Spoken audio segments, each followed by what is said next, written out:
Nah, top, jangan lupa subscribe dan like channel YouTube-nya. Oke?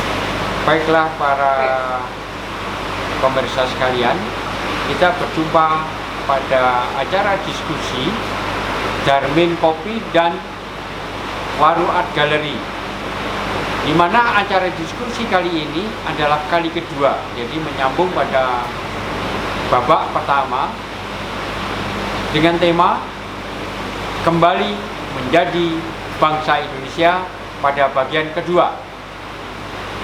Tapi sebelum kita lanjut, mari kita saksikan yang satu ini. Darmin Kopi saya surprise ya pertama datang ya, walaupun saya sering datang yang lain, tapi ini ada galeri, ada lukisan itu oke punya ini, tapi lebih kesan lagi saya terus terang yang paling spesial adalah rasanya ya, rasa kopinya yang susu campur gula aren apa tadi itu saya terkesan sekali, apalagi ditambah ada galeri yang ya oke punya lah, bersih juga, rapi dan lain-lain.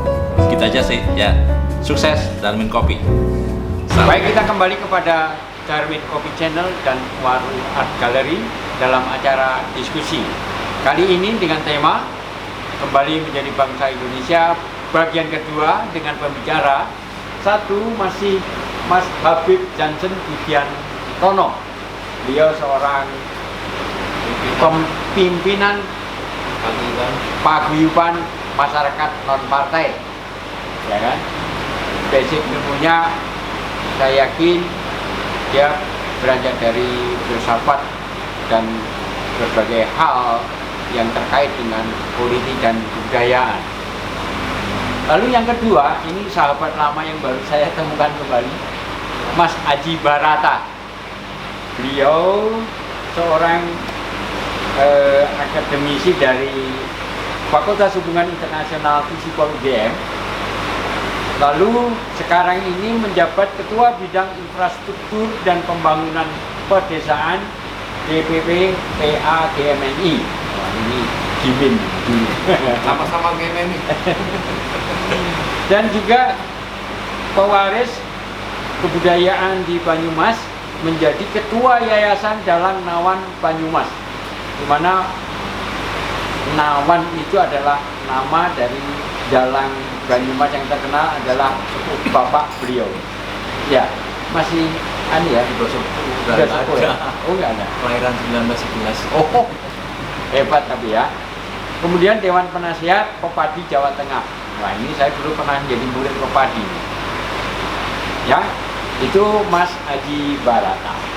Dan kemudian sahabat saya lagi, Mas Indra. Beliau ini seorang dokter geologi, tapi nyasar ke kebudayaan dan memang concern pada riset kebudayaan.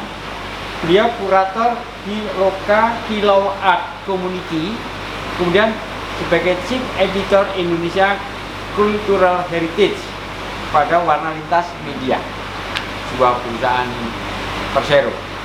Baik, tiga pembicara sudah saya perkenalkan. Kita akan serahkan apa yang akan dibahas dalam bingkai kembali menjadi bangsa Indonesia ini. Biarlah beliau-beliau ini yang mengunyah-unyah, mengolah untuk dilemparkan kepada masyarakat, pada audiens, para pelaku seni, budaya dan sebagainya, bahkan juga barangkali pelaku politik dan juga masyarakat pada umumnya, supaya ada edukasi di dalam persoalan-persoalan bangsa. Baik, kita mulai karena ini menyambung babak satu, bagian satu. Mas Habib Jansen Budiantono, silakan. Assalamualaikum warahmatullahi wabarakatuh. Salam. Jadi menyangkut tema ini, kembali menjadi bangsa Indonesia, itu adalah upaya sebuah bangsa untuk berjalan sesuai dengan sunnah Tuhan. Di mana bangsa Indonesia itu bangsanya dulu lahir, baru kemudian negara. Jadi bangsa Indonesia itu lahir pada waktu 19 regional sistem tanah adat, mulai dari Dom Sumatera sampai Dom Ambon.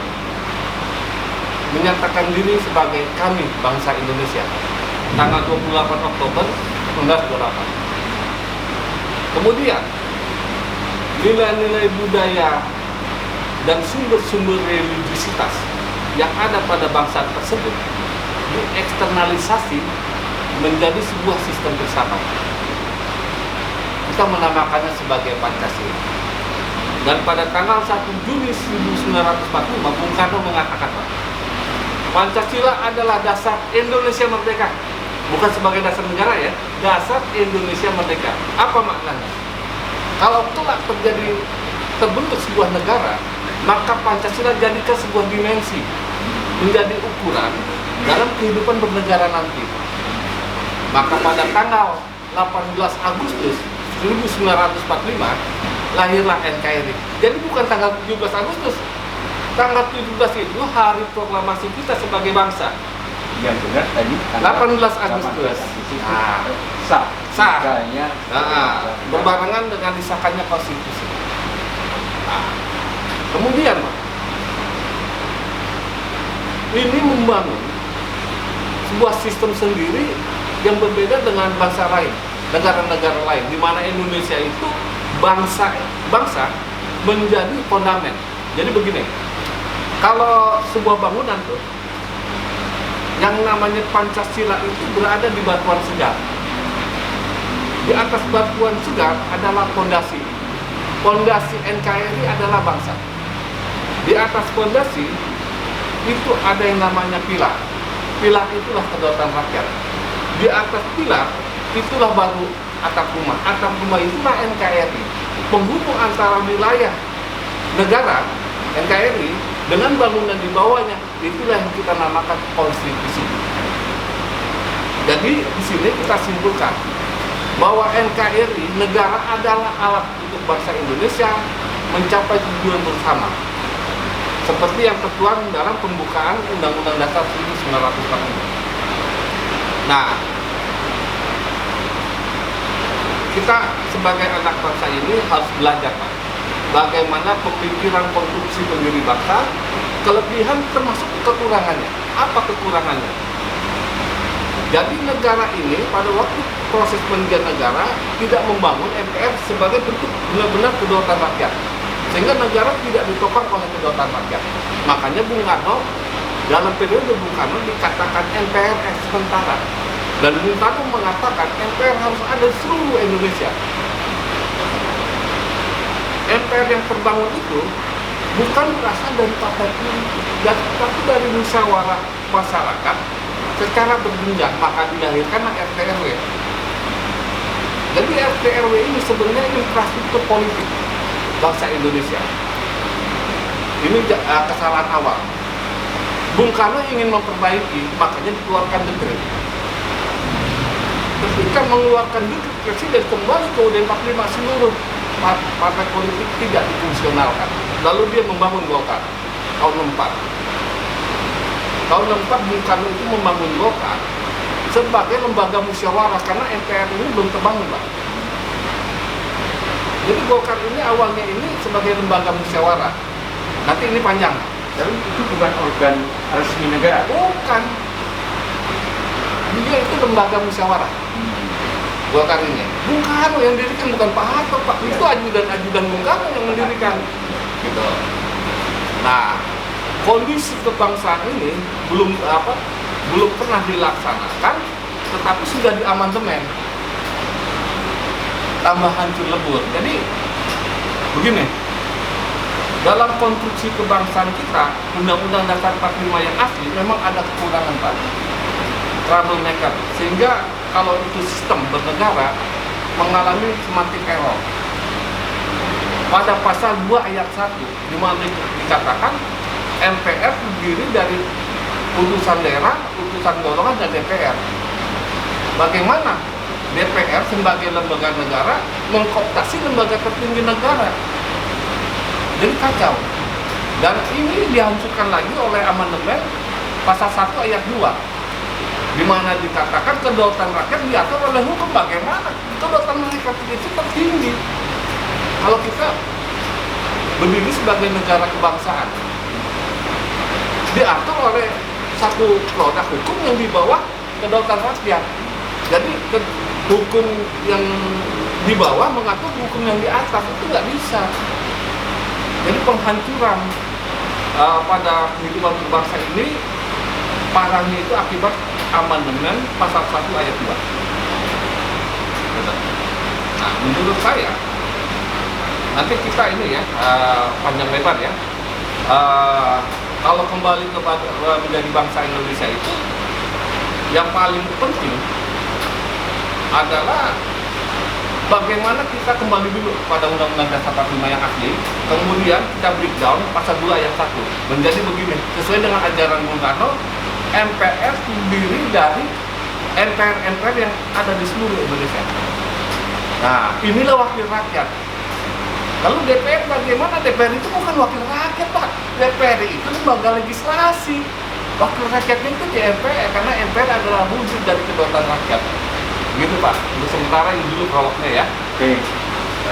Baik, terima kasih tepuk tangan untuk Pak Mas Adit dengan saudara di ya, kalau kita simpulkan sedikit dari awal di bab bagian 1 juga sudah kurang lebih begitu. Indonesia itu lahir dengan idealisme yang konstruktivis ya, artinya memang terkonstruksi dengan filsafat, dengan berbagai nilai-nilai akar budaya kita menjadi sistem dan menjadi Pancasila sebagai filsafat dan sistem. Tadi kan dimetaforkan dengan fondasi ini. Ya, saya tambahin lagi nih, ya. Saya jangan sampai bias nanti ya. Begini, tadi kan saya katakan ada wilayah negara, ada wilayah bangsa ya. Nah, Pancasila ini berada di wilayah bangsa, Pak. Makanya di dalam wilayah bangsa, sampean boleh komunis, sampean boleh apa saja, boleh beragama dan tidak beragama, karena itu sunatullah, Pak, di wilayah bangsa. Tapi di wilayah negara ada pasal 29 ayat 1, negara berdasarkan ketuhanan yang Maha Esa. Jadi ini harus dipisah. Makanya kesalahan Bung Karno itu cuma satu, Pak. Nasakom itu udah benar, tapi dalam konteks wilayah bangsa. Ketika dia tarik tahun 56 sama Bung Karno di wilayah negara, terjadi benturan. Karena apa? Pasal 29 ayat 1, negara berdasarkan ketuhanan yang Maha Esa. Inilah yang membuat dulu Bung Hatta mundur, Pak. Ya. Nah, ini secara informasi dulu ya. Ya, menarik ya konfirmasinya. Artinya taksonominya jadi sebenarnya konkret jelas, tapi tiba-tiba kontroversial gitu, kontradiktif gitu ya. Ketika sebagai bangsa, sebagai komponen bangsa itu punya elemen-elemen atau komponen-komponen, misalkan komunis boleh, ini boleh, tapi kita ada suatu yang mengikat, ada dan negara dalam pasal 29 ini juga. Nah, ini kan satu dilema atau dialektika yang dilema, bisa. Pak. Jadi ada harus dipisahkan wilayah bangsa dan wilayah negara gitu, Pak. Oke. Tetapi kan bangsa dan negara Indonesia ini kan satu unikum, satu unity yang artinya kita tidak bisa begitu saja memilah-milah, ya kan? Mungkin sebagai diskursus boleh lah ya, sebagai diskursus bangsa itu begini, negara itu begini. Nah, ini kan jadi dialektik. Nah, nanti kita bisa kita pancing ya kan, kita uraikan. Tapi intinya yang boleh saya tangkap, idealnya udah dapet, formula idealnya juga dapat, instrumen dapat, cuma aplikasinya, praksis daripada Pancasila bahkan sistem negara ini interpretasinya jadi berbeda, bermasalah. Nah, sampai di mana permasalahan interpretasi dan praktik di dalam kehidupan berbangsa ini nanti kita elaborasi lagi. Saya akan segera kembali kepada Mas Aji Barata untuk melihat dari sisi kebudayaan yang tentu kalau saya dapat informasi di awal itu pasti agak berdekatan pada akar kebudayaan di Indonesia, kearifan lokal yang barangkali akan juga membuat suatu benang merah dengan konstruksi dan sistem negara Pancasila ini. Tetapi sebelum ke Mas Aji, kita saksikan yang satu ini. Secara lokasi Darmin Coffee sangat strategis karena tempatnya sangat mudah dicari.